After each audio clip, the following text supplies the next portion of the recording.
This is Jill Scott, and I am the CEO and Managing Director of Flexible Work Solutions, and you are listening to the Academy's Developing Practice podcast.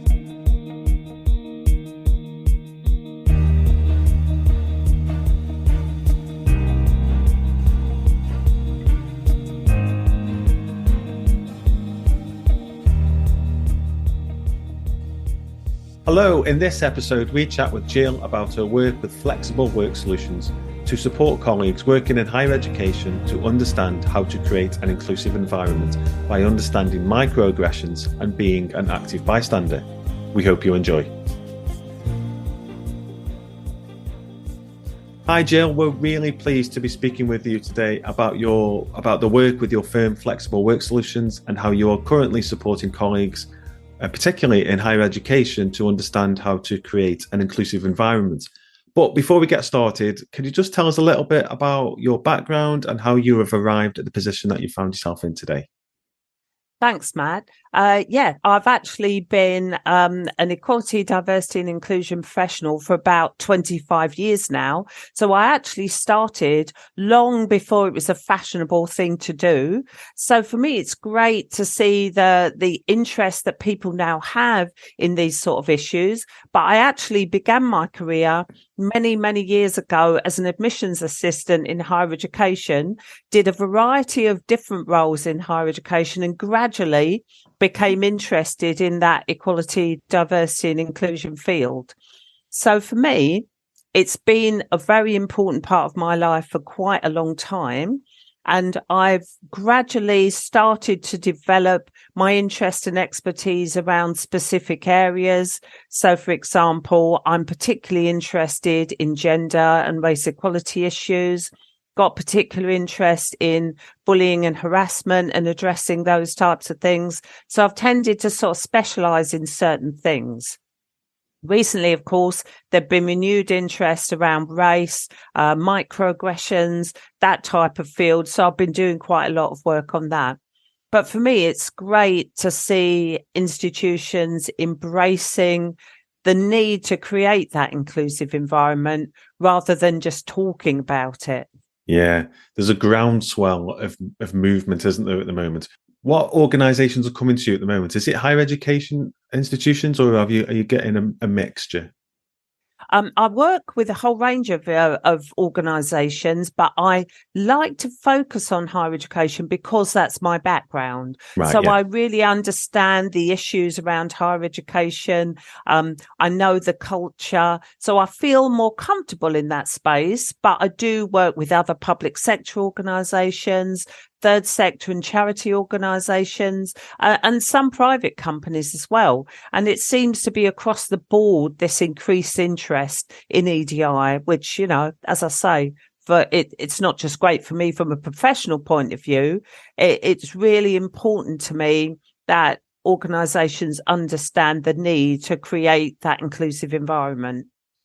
Yeah, absolutely. I completely agree with you. And I guess then a part of the way of the world at the moment, in conjunction with people, you know, paying more attention and actually doing some real actions around this thing, has meant that you can probably get out there a bit more with these messages, because obviously we're talking online today.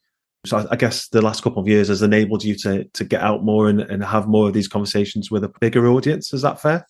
Yeah, that's definitely fair, Matt. And one of the interesting things is when the pandemic started, because I was doing all face-to-face delivery at that time, I was quite concerned that it would actually be a block.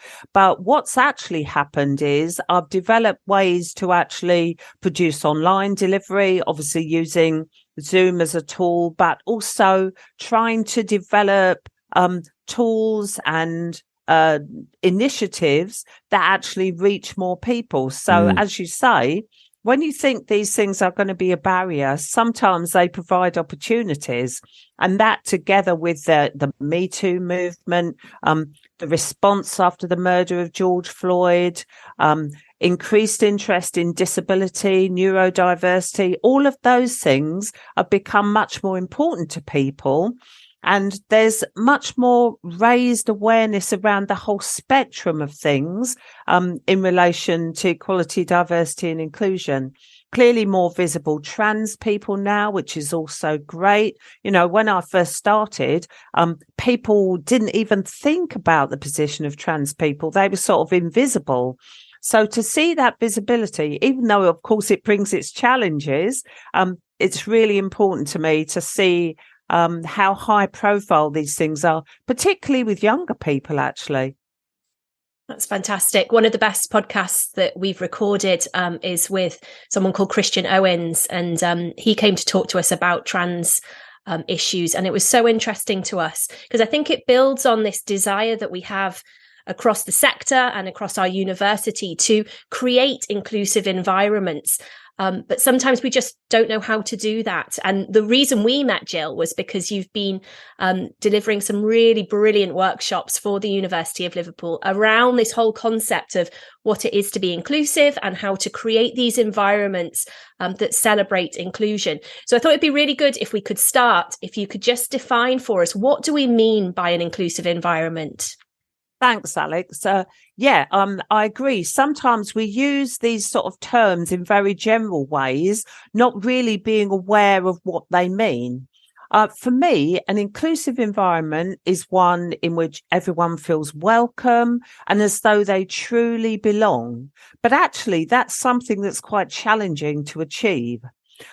It's about allowing people to bring their whole selves to work and creating that culture where people don't feel they have to conceal anything or hide any aspect of who they are.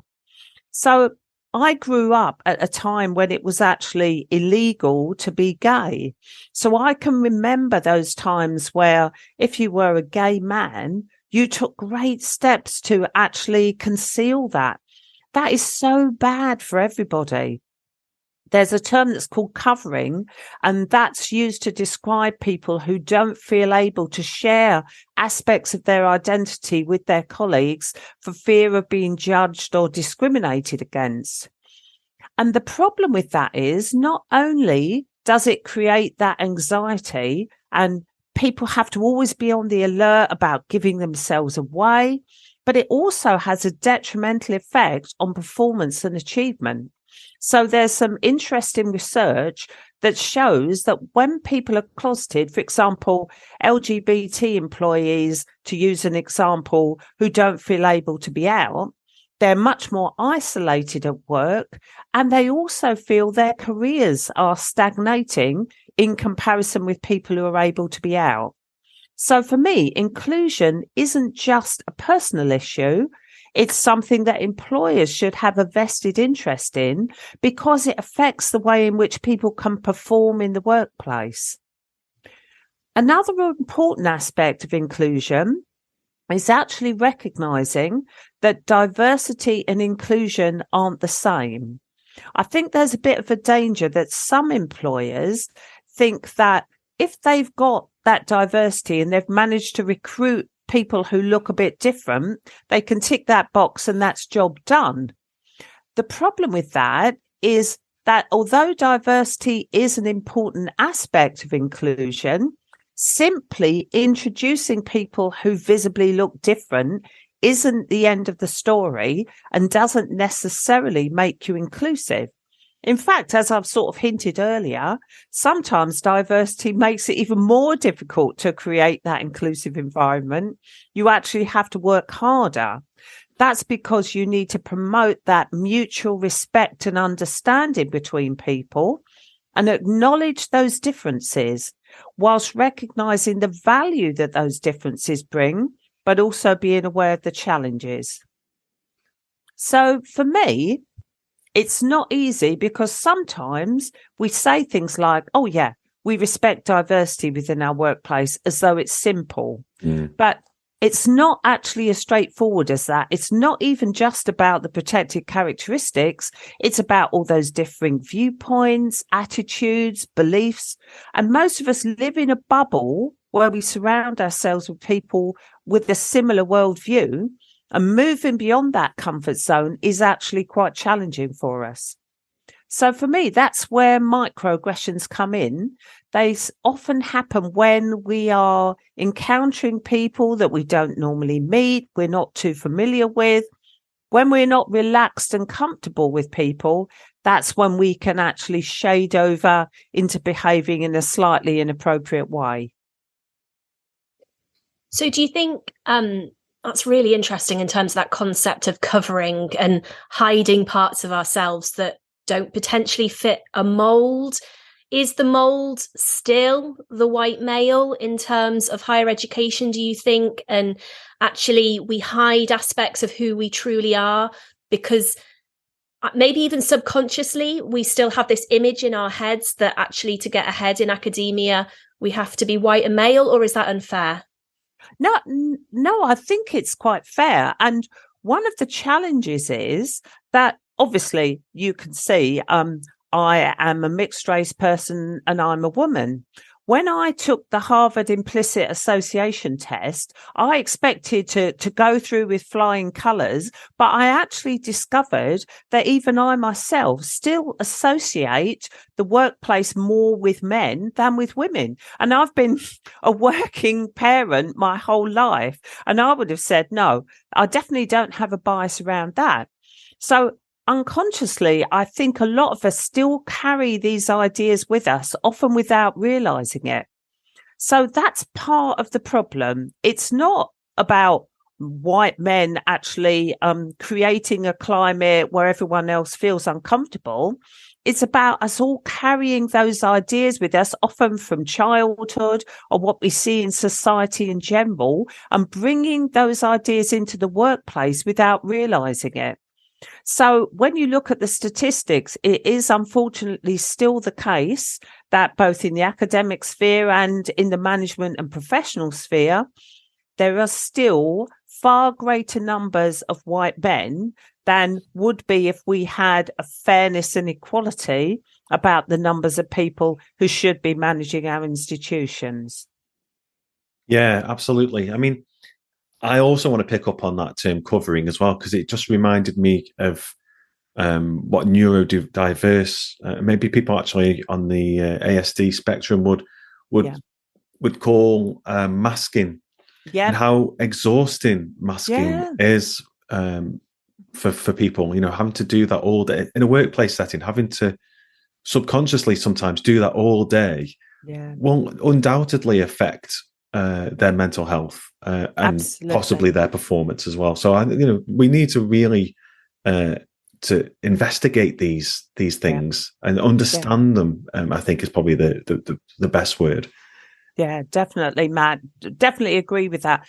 And that emotional energy you're spending trying to fit in and trying to be someone that really you're not, that is bound to take its toll on people, isn't it? You know, life is hard enough without having that as an additional burden. The other thing I'd say about neurodiverse people is they've got all sorts of talents that I think we don't always capitalize on. Sometimes we focus on, these are the challenges that neurodiverse people bring without recognizing there are some things that many types of neurodiversity gives you a real edge about. We should be focusing on how can we maximize the potential? How can we use those gifts and talents? And not trying to fit everybody into the same box. One of the things that I'm really passionate about is trying to identify individual capabilities. I think far too often organizations and institutions try to fit people into a set mold rather than really digging down and identifying what is that person really good at? How can we actually adapt our roles so that we are giving people much more about what they're good at and not saying, here's a job, this is what we need done. Let's try and fit everyone, squeeze everyone into that mold. And I think actually we've started to do a little bit of that. In terms of the pandemic has made people work in a different way. Now I think we need to take that next step and start thinking about job design in general and how we actually think about fitting people into roles. Yeah, absolutely. Without a shadow of a doubt. It's something I've been thinking about quite a lot recently with my son's autistic. So He's got a lot of skills that would be massively useful to lots of organizations, like his hyper focus, his natural ability to research topics which he has a focus in. I mean, it's another level. It's another level of detail that he will go into. And I just think there's so many organizations could use that and harness that. Yeah. Not breaking the mold, I think, around role design is something I completely agree with. Yeah, definitely.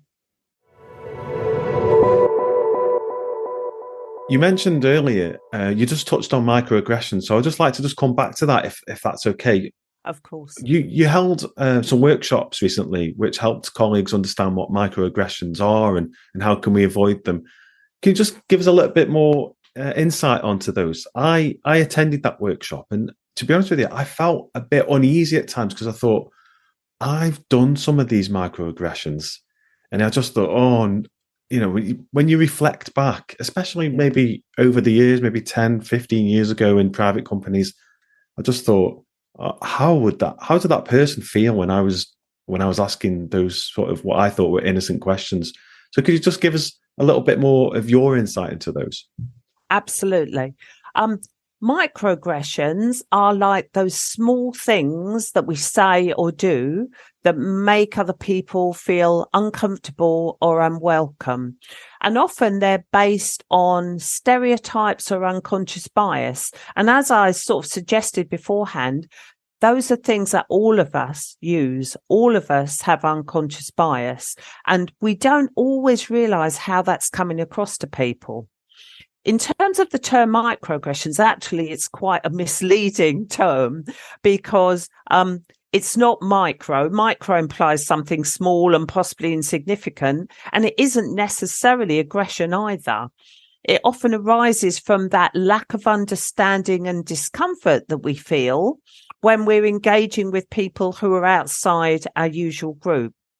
So obviously we've had an example very recently when people from a charitable organisation were invited to Buckingham Palace to be greeted with, "Where are you really from?" Now, that scenario is something that most of us who look different are familiar with, but it also unfortunately re-emphasises the fact that microaggressions are still alive and well. But some of them are more subtle than that, really. And the thing to bear in mind is that understanding microaggressions isn't about intent.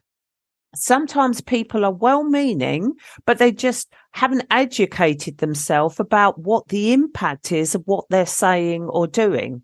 So in the example that I've just used, I looked on Twitter and quite a number of white people were saying things like, "Oh, well, it's obvious she didn't mean any harm and she's over 80. What do you expect from older people?" Or, "People ask me where I'm from all the time and I don't take offence." But that comes from a place of not understanding that your experience is different from someone else's. Because if you are a white person and if you are obviously using a British accent, it's very unlikely that when somebody says to you, "Where are you from?" there's any undertones about, "Are you a British person?" And that was the problem with this example. It was about seeking some sort of information where somebody could read into that, "You're implying I'm not British. You're saying that I'm not welcome here because of what I look like." And John Amici, who I really respect, had something very interesting to say. And he said, "The people whose racism we excuse because of their age all seem to have managed to adapt to the myriad of changes over the last 50 years with aplomb, from iPhones to e-banking, but somehow learning how to be civil to people different from them has escaped them."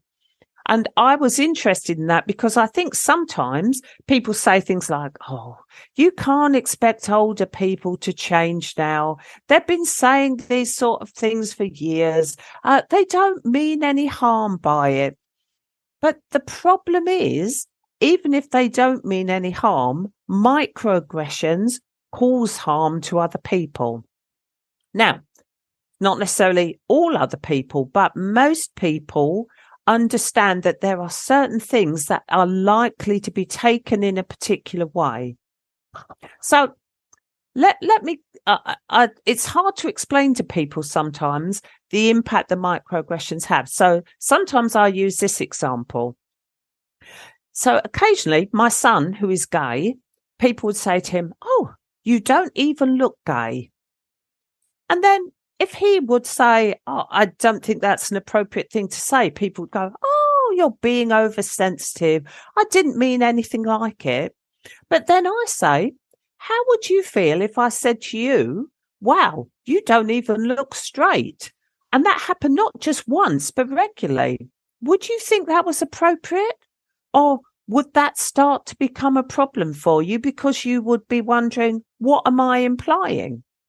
So for me, a good rule of thumb is, would I phrase my question or comment in the same way, no matter who I was talking to? If you would think that was entirely appropriate, no matter who you spoke to, you're probably on safe ground.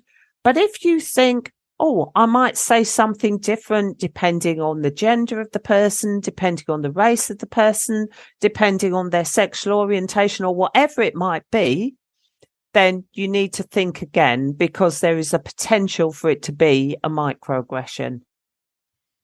That's so interesting, Jill, and everything that you shared in your fantastic workshops as well around microaggressions. It's just stayed with me, and I've reflected on it. And that's why I was so desperate to get you on the podcast as well. I've been thinking back to one of my previous institutions, and as part of my role, I had to attend the university heads of department meeting. And I remember one of the senior management team used to refer to the male doctors and professors in the room as professor and their surname, and the females by their first name. And it happened time and time again. And I remember at the time, we'd all go, "Oh, raise your eyebrows." But nothing ever nothing ever got said. And it was kind of just accepted that that's the way it was. And I don't think I even really reflected on it that much when I was in the situation. But reflecting on it since, I think it did stop me speaking up and having an opinion, even though we were all heads of department, we were all the same level. But because they were Professor such and such and I was Alex, I don't know. Did it keep me in my place? I don't know. It made me feel like my voice wasn't as valid. And I'm trying to work out, because obviously this kind of thing does happen in HE and across the sector and in lots of areas of life. Should I have spoken up then? Do we confront that?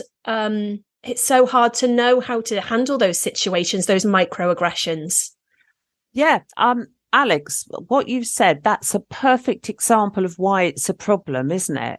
And for me, what should really happen is it would be so much easier if someone who was there who wasn't the target, so to speak, had actually stepped in, because it's so much more difficult for you as the person who is the target to say, "Oh, excuse me, I feel a bit uncomfortable that you're referring to me as Alex when you're calling Dr. So-and-so or Professor so-and-so this, that, or the other." So it's so much easier for people who are part of that group with power and privilege to actually challenge those things, not only because then you are not always the person who is putting your hand up and saying, "Oh, excuse me, I'm not happy about this." And then you become labelled. You become labelled as a troublemaker, or, "Oh, women are always complaining about this," or "Black people are always saying that," or "Disabled people always have a chip on their shoulder about X, Y, Z." When somebody else does it, not only do you take away that, "Oh, now I've got an excuse to discount that because they're just being whatever group it is," but those people are treated with more respect. Their opinions are more respected by somebody who is actually the perpetrator of a microaggression, whether they recognize that or not, because that behavior comes from a lack of respect. It comes from a place of, oh, I'm not articulating the fact that these women are less important or less worthy of respect than the men. But inside, that's where that comes from, isn't it? Treating people differentially is sort of your opinion seeping out in a way that often you yourself aren't even aware of. So for me, it's far more important to actually help people to understand being an ally and being an active bystander and stepping in and challenging that. It's way easier for them to do that when it's an obvious microaggression, or even more than a microaggression sometimes, goes beyond that sometimes, that behaviour. It's so much easier for someone who is not the target to do it. And going back to that question about creating an inclusive environment, that's part of everyone accepting their responsibility to actually support their colleagues and challenge these things when they happen and not expect somebody else to do it. And particularly not put all the responsibility on the people who are the targets of this behaviour to actually say, oh, I need to raise this again. Oh, you obviously didn't realise that's inappropriate. Yeah, I recognise the term active bystander from your session, Jill. To do that role as an active bystander, do you need to just be brave and just be outspoken? Is that what it needs to do that? Or, is there something else that being an active bystander is? Yeah. Obviously, in the course, we go into that in quite some detail, because simply to say to people, oh, you need to step up and be an active bystander, that's really challenging. It's really difficult, even for the most extrovert people, to go into maybe a meeting where there are senior people, where there are people who are your peers or people who are important to your career, and challenge what you think is inappropriate behaviour. So part of it is about understanding what the barriers are. And it's also about not only breaking down those barriers, but creating that climate where challenging inappropriate behaviour becomes the norm. And it's also about doing it in the right way. It's not about embarrassing people or humiliating people. Yeah. It's about using it as an educational opportunity in the first instance, and giving people a chance, as you said before, Matt, we all do these things, particularly about groups we're not familiar with. So even though I'm an EDI person, I'm sure that I've been the perpetrator of microaggressions for groups that I don't belong to myself. So it's not about sort of pointing the finger and saying to people, oh, you're a terrible person, you've done this. It's about helping people to understand, as I said before, the impact of what they've said or done on someone in a different group. And when we've used that as an educational opportunity, ask people to reflect upon, why did you think that was appropriate? What did you mean when you said X, Y, or Z? They've then got an opportunity to think for themselves. We're not telling them what the right thing is to do, but we are pointing out the potential impact of what they've done and why that might be hurtful or damaging to someone. So for me, it's much more about creating that appropriate environment for people to reflect upon how they behave, for other people to be willing to stand together and support their colleagues when something has happened. And it's about all of us being willing to be open and reflect upon ourselves, because we're all learning. Life is a learning experience, isn't it? Yeah. Things change. We encounter different people that we're not used to. One of the interesting things that I've learned during my life is that the more you learn about EDI, the more you realise that actually there's still loads more to learn. So my ex-husband used to work with people with learning disabilities, and the degree of ignorance that a lot of people exhibit around people with learning disabilities is actually shocking. But you only know that once you start to engage with them, once you start to actually become familiar with the range of learning disabilities that people can have, but also the huge amount of capabilities, once again, that people with learning disabilities can exhibit. So there's always more to learn. There's always more to do. And all of us need to sort of be continually reflecting on, have things changed? Do I need to be doing things differently? It doesn't matter. We might have been doing this for 20 or 30 years. Is it the right thing? Is it actually helping people to feel comfortable, to feel as though they're working in an inclusive environment? And although it might have been the norm 20 or 30 years ago, we know very well lots of things that were the norm then are now considered totally unacceptable. But there are still some things on the fringes where I think we can do better. Yeah, and I really like your message there about, we're always learning. I think that's the real key, isn't it? So to be an active bystander, first you have to learn about microaggressions. So you have to you be able to have that radar on, to be picking them up and think, that actually isn't okay for that person. And it's, and I'm in a position of power to say something. So that, I really like that message, Jill, about learning about it as the first step. Yeah, definitely. The reason why I use microgroup, because obviously Active Bystander can be a standalone program. For me, it's important to help people understand that not everything is obvious and overt. People are much more clued up now on, if you use totally inappropriate language, people are aware of that. If you say something that's overtly sexist, racist, trans, homophobic, people will normally pick up on that. If it's obvious bullying, people will see that. But it's that more subtle behaviour that we need to sort of sensitise ourselves towards. So I know some people would say, we're creating people who are snowflakes. You can't say anything nowadays. But for me, that's just based on respect. Why should people go into work and feel upset or embarrassed or humiliated by things that other people have said? For me, that's not okay. And I don't think it's anything about being oversensitive. I think it's about us recognising that other people's experiences are different from our own. So even something as simple as when I was younger, as soon as you got engaged, people would say to you, when are you going to get married? And then they would say, when are you going to have a baby?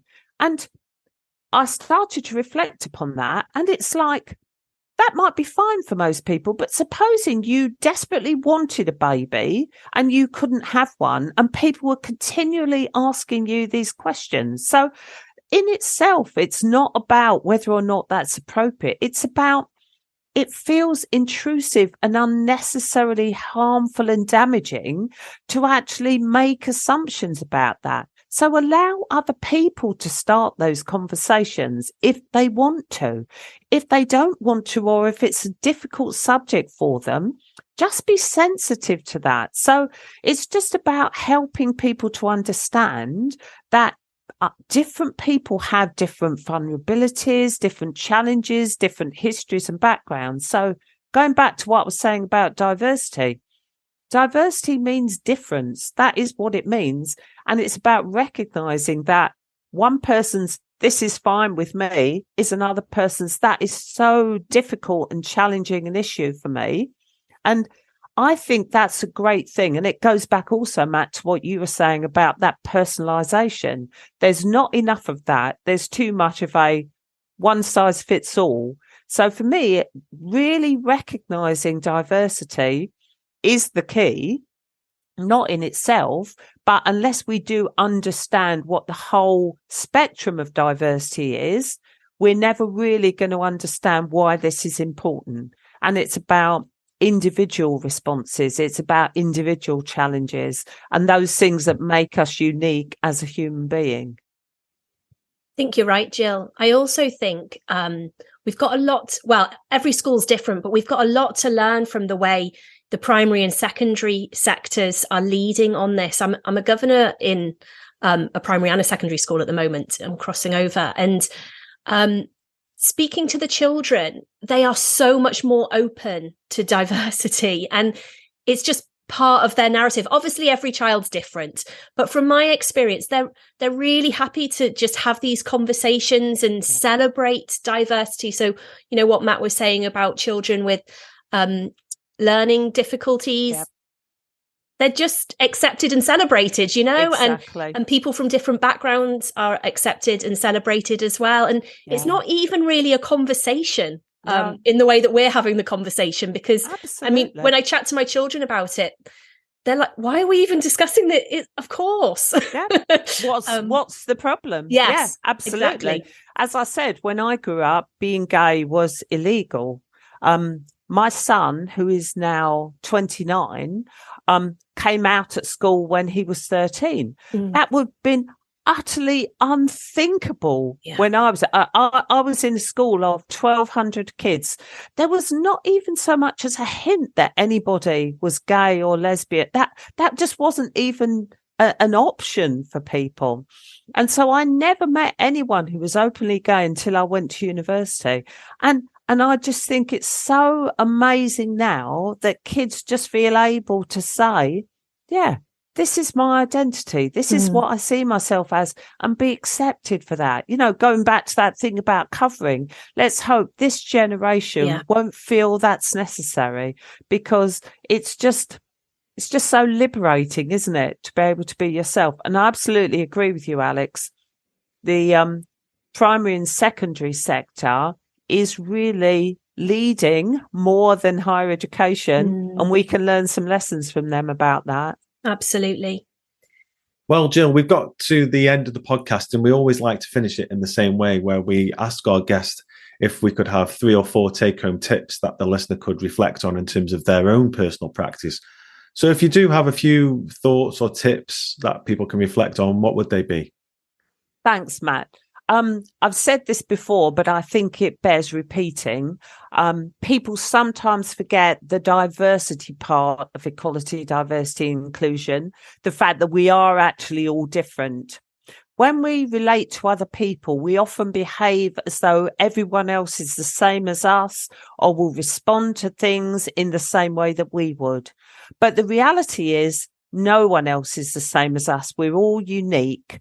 We have different backgrounds, experiences, preferences. So being sensitive to that variety and difference can often help us to create better relationships with other people and give us that inclusive environment we're looking for. The second thing I would say is to remember that we're all going to make mistakes. The only way to be absolutely sure you're not going to get something wrong is not to do anything. So in the EDI space, things are changing all the time, and it's really difficult to people to keep up. And people worry about things like language and terminology, and they say, oh, I can't talk about this because I don't know the right terms to use. So, for example, I still use the term BAME, which I know is something that some people don't feel comfortable with for quite understandable reasons. However, there's constant debates about all the alternatives, so there's now not really a generally agreed term. So for me, it's better to pick a term, explain why you're using it, but to be open to people saying, actually, I'm not happy with that, and using what's right. Once again, that individual choice, allowing people to define themselves in the way that they choose. And if you use a term where people are saying, no, actually, that isn't the term I use that as a learning experience. Apologize if someone's offended by a term that you've used because they think it's outdated, and learn from that, and understand that different people will select different things. But on the whole, try not to allow the fear of making mistakes to stop you stepping up and doing your best as an ally. Finally, I am going to use the term privilege, which I know sometimes makes people feel uncomfortable. But for me, Most of us have some forms of privilege, and we don't always appreciate the extent to which we can use that to support others. When people are experiencing microaggressions or other forms of inappropriate behaviour, it is so much easier for people with that power and privilege to call it out. So as I mentioned in your example, Alex, that would have been way easier for one of the men present to say, I think it would be better if we used either first names on titles for everybody. What would most people prefer? So it's about recognizing when you are in a position of power and privilege, and it's about using that to support those people who are in a more vulnerable or disadvantaged situation. Privilege as a term sometimes makes people feel as if they're being criticized. But actually, the privilege we have is usually beyond our control. But what isn't beyond our control is the extent to which we use those privileges to support and uplift people who are less fortunate than we are ourselves. And I think it's incumbent upon all of us to reflect upon what privileges do I have and how can I use them to support people who have less privilege and are less fortunate within my particular workplace. Brilliant. Thanks, Jill. That has been a fascinating conversation. Thanks for your time with us today. Absolute pleasure. Thank you.